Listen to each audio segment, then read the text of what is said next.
Have you ever wondered who you are and who placed you in this beautiful yet so tiny planet in this vast universe? In the market of many artists trying to sell you appealing portraits of yourself, which painting to pick up, which character to mimic?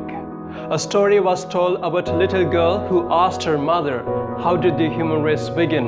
The mother answered, sweetie, long time ago, God made Adam and Eve, they had children, and so all mankind was made.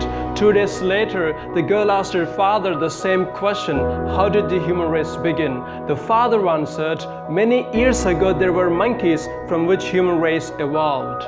The confused girl ran to her mother and said, Mommy, how is it possible that you told me the human race was created by God, but Dad said they developed from monkeys? The mother looked at the innocent girl and said, well, dear, that's very simple. I told you about my side of the family and your father told about his. So who are you? A byproduct of a chemical reaction? No one knows the reason. A Homo sapien in the process of evolution to nature's adaptation? Some ancient and modern mystics make you believe that what you are today is what you are. That's your fate, and the karma decides which creature you may turn into in the future. They also say you may become part of God or even God in an endless cycle of reincarnation. Some enlightened gurus try to help you realize that you are nothing.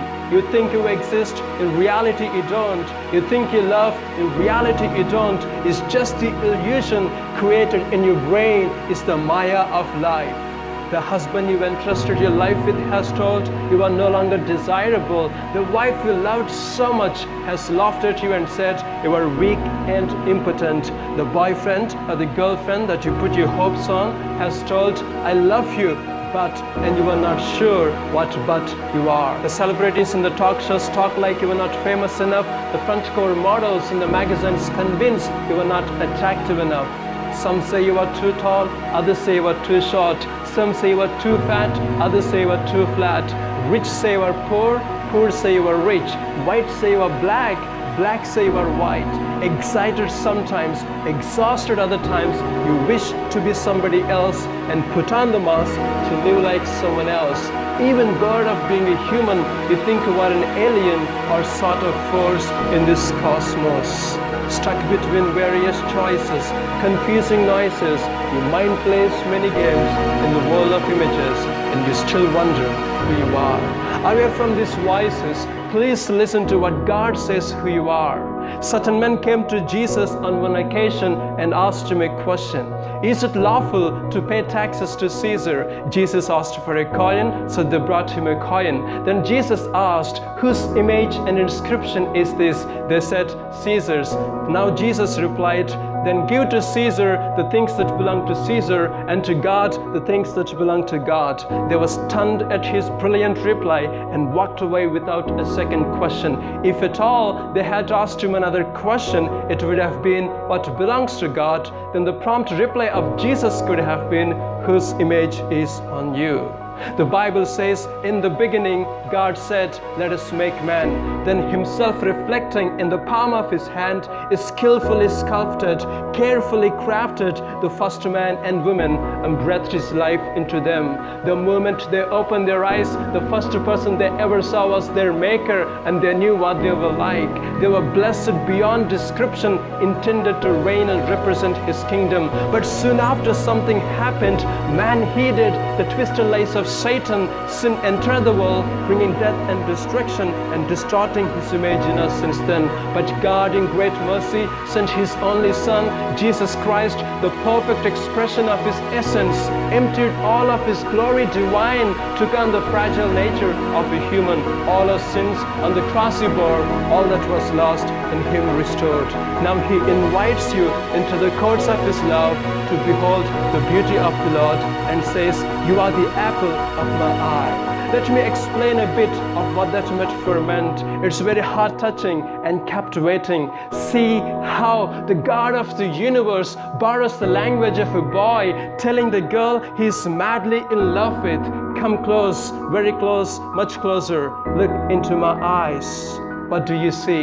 Is the miniature reflection of yourself in my eyes, which is imprinted upon my heart. You are the most beautiful and the prettiest girl that has ever come that close. Yes, you are that little maiden in God's eyes, and forever you are His. He is mindful of you, and His mind is full of you.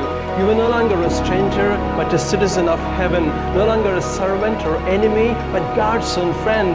No longer a slave to sin, but a precious child unto Him. The Son has set you free. You are free indeed. You are saved, redeemed, and justified. He knows you by name and calls you beloved. You are not a loser, but more than a conqueror. Next time when you look into the mirror, think not you are in error. You are not a mistake, not an accident, but the finest work of a genius, a perfect picture like no other. In fact, you are the only creature in the whole of this universe that could share His nature. Your very DNA bears His signature. You are fearfully and wonderfully made. You are creative, innovative, skillful, and gifted with His abilities. He can love and forgive beyond words and impact the world you are living in.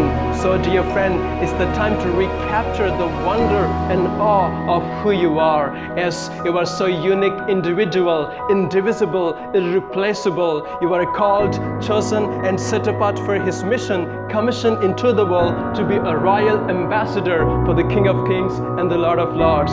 So don't look at your own self, feel weak and miserable. Don't let your doubts knock you down. Let His grace alone be enough.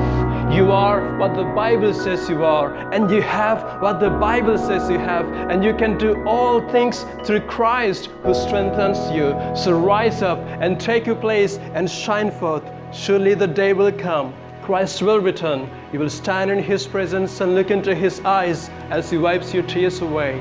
And then you know, in His image you are made. You are just like Him.